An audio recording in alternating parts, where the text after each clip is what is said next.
வாக்யஜ்ஞேன கல்பதாம்.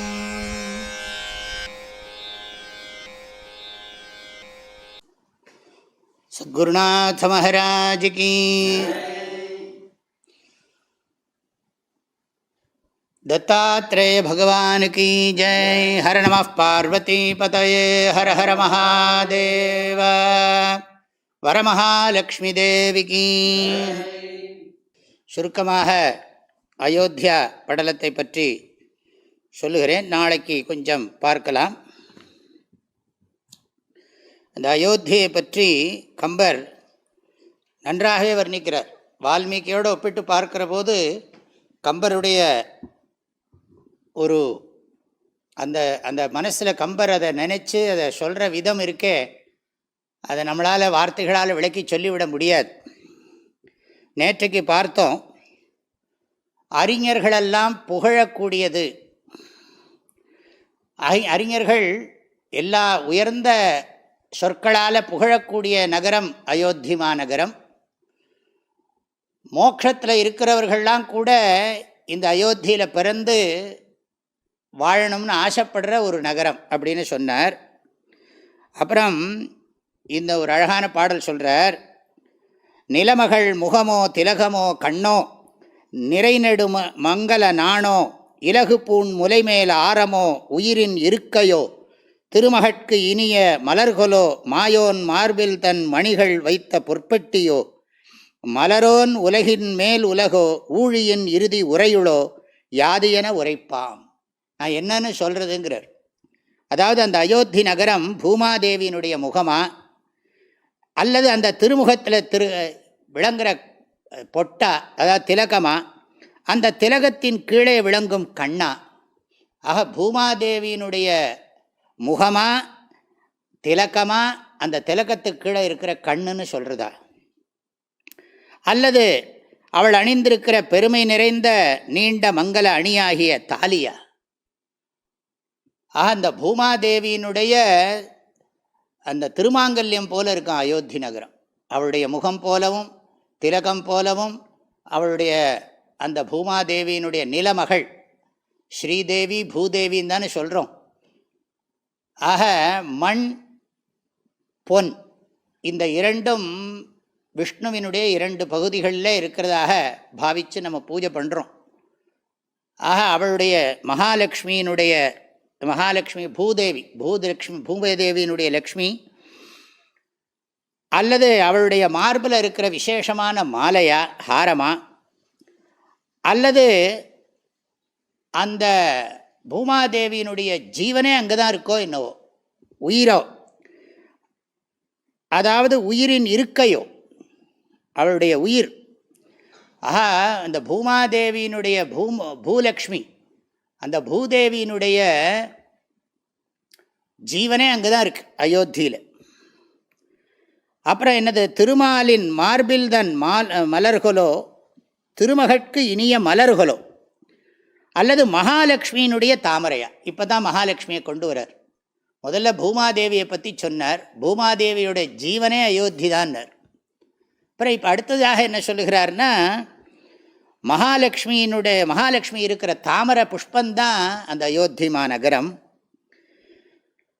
மாயோன் மார்பில் தன் மணிகள் வைத்த பொற்பெட்டியோ, அது ஒரு மகாவிஷ்ணுவோட மார்பில் கௌஸ்துபங்கிற ஒரு உத்தமமான ஆபரணம் இருக்குது. அது மாதிரி ஏகப்பட்ட ஆபரணங்கள்லாம் வச்சிருக்கிற பெட்டி மாதிரி இருக்கான் அந்த அயோத்தி நகரம். அப்புறம் மலரோன் உலகின் மேல் உலகோ, பிரம்மதேவனுக்கு மேலாக இருக்கக்கூடிய, தேவலோகத்துக்கும் மேலாக இருக்கக்கூடிய வைகுண்டமோ என்னவோ, வைகுண்டந்தான் அப்படிங்கிறார். ஊழியின் இறுதிக்காலத்தில் அனைத்து உயிரும் அனைத்து பொருளும் சென்று தங்குகின்ற திருமாலின் திருவயிரோ, ஊழிக்காலத்தில் எல்லாம் மகாவிஷ்ணுனுடைய உந்தி கமலத்தில் போய் சேருகிறதுன்னு சொல்லுகிறார்கள். கம்பர் வைஷ்ணவ பக்தராக இருக்கிறதுனால அங்கங்கே சிவபெருமானையும் சிறப்பாக பேசுவார். அப்படி இருக்கிறதுனால அவர் சொல்கிறார், ஊழியின் இறுதி உரையுளோ, எல்லாம் அவருடைய உந்தி கமலத்தில் தான் போய் எல்லாம் அடங்குகிறதாம். அப்படியோ என்னன்னு சொல்கிறது? ஆக பூமாதேவியினுடைய திருமுகமா, அவளுடைய திலகமா, அவளுடைய அதாவது கண்ணா, அது திருமாங்கல்யமா, தாலியா, அப்புறம் மார்பு மேலே இருக்கிற மாலையா, இல்லை அந்த பூமாதேவியினுடைய ஜீவனா, அல்லது அந்த தாமரைப்பூ மகாலட்சுமி உட்கார்ற தாமரைப்பூவா, இல்லது மகாவிஷ்ணுவினுடைய மார்பில் இருக்கிற கௌஸ்துப ரத்னங்கள்லாம் இருக்கிற பெட்டியா, அப்புறம் பிரம்மதேவனுக்கும் மேலாக இருக்கக்கூடிய வைகுண்டமா, அல்லது உலகமெல்லாம் ஒடுங்கிற பிரம்மா மகாவிஷ்ணுனுடைய உந்தி கமலமா, என்னன்னு சொல்கிறது? அப்பேற்பட்ட சிறப்புடையது இந்த அயோத்தி நகரம். அந்த ஒரு உத்தமமான இந்த அயோத்திமா நகரத்தில் நமக்கெல்லாம் ஹிந்துக்களுக்கெல்லாம் ரொம்ப ரொம்ப முக்கியமான இதிகாசம் ராமாயணம் மகாபாரதம். அந்த ராமாயணத்தினுடைய முக்கியமான மூர்த்தி சீதாயாக சரித்தம் மகத்துன்னர் வால்மீகி. ராமாயணங்கிற சப்தம் ராமன் போட பாதை, ராமனை அவ்வளோ அறம் வளர்த்த நம்பிங்கிறாங்க. இப்படி ராமோ விக்கிரகவான் தர்மஹா. இனியாவது இந்த பாரத தேசத்தில் இருக்கக்கூடிய தீமைகள்லாம் நீங்கி அரக்கர்கள்லாம் அழிந்து நன்மையெல்லாம் மேலோங்கணும்னு சொல்லி இந்த புண்ணிய தினத்தில் ஆகஸ்ட் மாதம் 5ஆம் தேதி அந்த சிலான்யாச முகூர்த்தம் சிறப்பாக நடந்து சுவாமி ராமஜென்ம பூமியில் ராமருக்கு உத்தமமான கோவில் எழுந்து நாமெல்லாம் கண்குளிர கண்டு நம்முடைய முன்னோர்களுக்கு கிடைக்காத ஒரு பாக்கியம் நமக்கு கிடைச்சிருக்கு. நம்ம அப்பா தாத்தா அவர்களுக்கெல்லாம் கிடைக்காத ஒரு பாக்கியம் நமக்கு கிடைச்சிருக்கு. காலங்காலமாக இதுக்காக எத்தனை பேர் இது பண்ணி இருக்கிறார்கள். அத்தனை பேரையும் நம்ம நினச்சி பார்க்குறோம். இதற்காக தங்களுடைய வாழ்க்கையை தியாகம் பண்ணவங்களுடைய பலனை நாம் அனுபவிக்கிறோம்.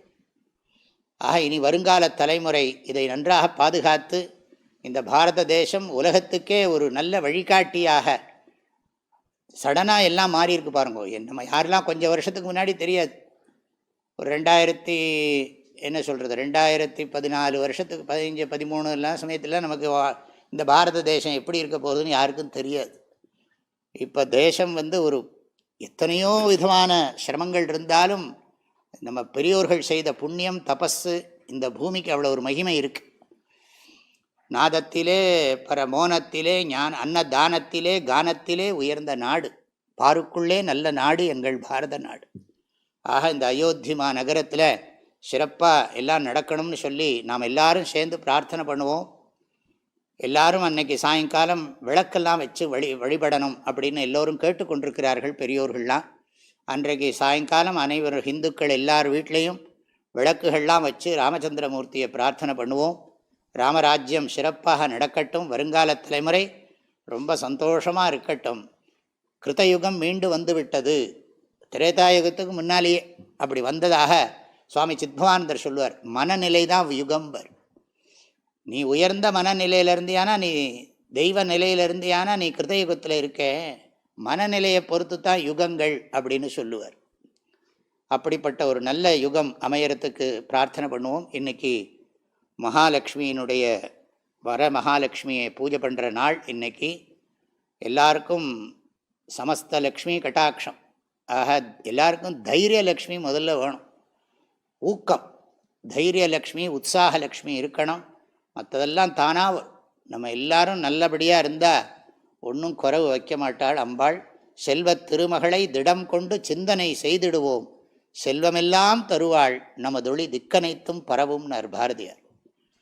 சித்தலக்ஷ்மீர் மோக்ஷலக்ஷ்மீர் ஜெயலக்ஷ்மி சரஸ்வதி ஸ்ரீர்லக்ஷ்மீர் வரலக்ஷ்மிஷ்ட. வரலக்ஷ்மின்னா நம்ம கேட்குற வரத்தையெல்லாம் கொடுக்குறவள்னு அர்த்தம். இந்த கை இருக்கே இது வரம் கொடுக்குற கை. ஆகவே எல்லா வகையான வாழ்க்கைக்கு தேவையான எல்லா வரங்களையும் அம்பாள் கொடுத்து நமக்கு அனுகிரகம் பண்ணட்டும். எல்லாருக்கும் ஆரோக்கிய லக்ஷ்மின்னு சொல்லுவோம். ஆரோக்கிய லக்ஷ்மி, ஆனந்த லக்ஷ்மி இதெல்லாம் வந்துடுத்துனா தானாக தனலக்ஷ்மி தானாக வந்து. தனலக்ஷ்மி தானியலக்ஷ்மிக்கு நம்ம ஒழுங்காக வேலை செஞ்சாலே தனலக்ஷ்மி தானியலக்ஷ்மி நம்மளை விட்டு போகாது. நம்ம ஒழுக்கமாகவும் அறிவோடையும் நல்ல குணத்தோடு இருந்தால் லக்ஷ்மி நித்திய வாசம் பண்ணும். உலகத்தில் எல்லாருக்கும் பரமக்ஷேமம் ஏற்படட்டும்னு எல்லாரும் மனசார பிரார்த்தனை பண்ணுவோம். உயிர்களிடத்தில் அன்பு வேணும், தெய்வம் உண்மையென்று தான் அறிதல் வேணும், வைரமுடைய நெஞ்சு வேணும், இது வாழும் முறைமையடி பாப்பான்னு பாப்பா பாட்டில் சொன்ன மாதிரி நாம் எல்லாரும் எல்லார்ட்டையும் பிரியமாக இருப்போம். கடவுள் இருக்காருங்கிறத திருட நம்பிக்கையோடு இருப்போம். அப்புறம் நமக்கு எப்பவும் ஊக்க உற்சாகம் குறையாமல் இருக்கணும். அதுக்கும் சுவாமி அனுகிரகம் பண்ணட்டும் பிரார்த்தனை பண்ணி, உங்கள் எல்லாருக்காகவும் நிறைய மனசார எப்பவும் பிரார்த்தனை பண்ணுறது தான் என்னோடய லட்சியம். எல்லாரும் லோகா சமஸ்தா சுகினோ பவந்து, நான் பெற்ற இன்பம் பெருக இவ்வையகம். ஆகையினால எல்லோருக்கும் அமைதியான ஆனந்தம் எப்பொழுதும் கிடைக்க வரமகாலட்சுமியும் தத்தாத்திரேயரும் சமஸ்த தேவதைகளும் இங்கே ஆசிரமத்தினுடைய பிரதான சுவாமி ஆதிகுரு ஸ்ரீ பிரஜா தட்சிணாமூர்த்தி அனுகிரகம் பண்ணட்டும் பிரார்த்தனை பண்ணிக்கிறேன். நம பார்வதி பதயே ஹர ஹர மஹா சீதாராமச்சந்திரமூர்த்தி கீ ஜெய், தத்தாத்ரேய பகவான் கீ, வரமகாலட்சுமி தேவி கீ.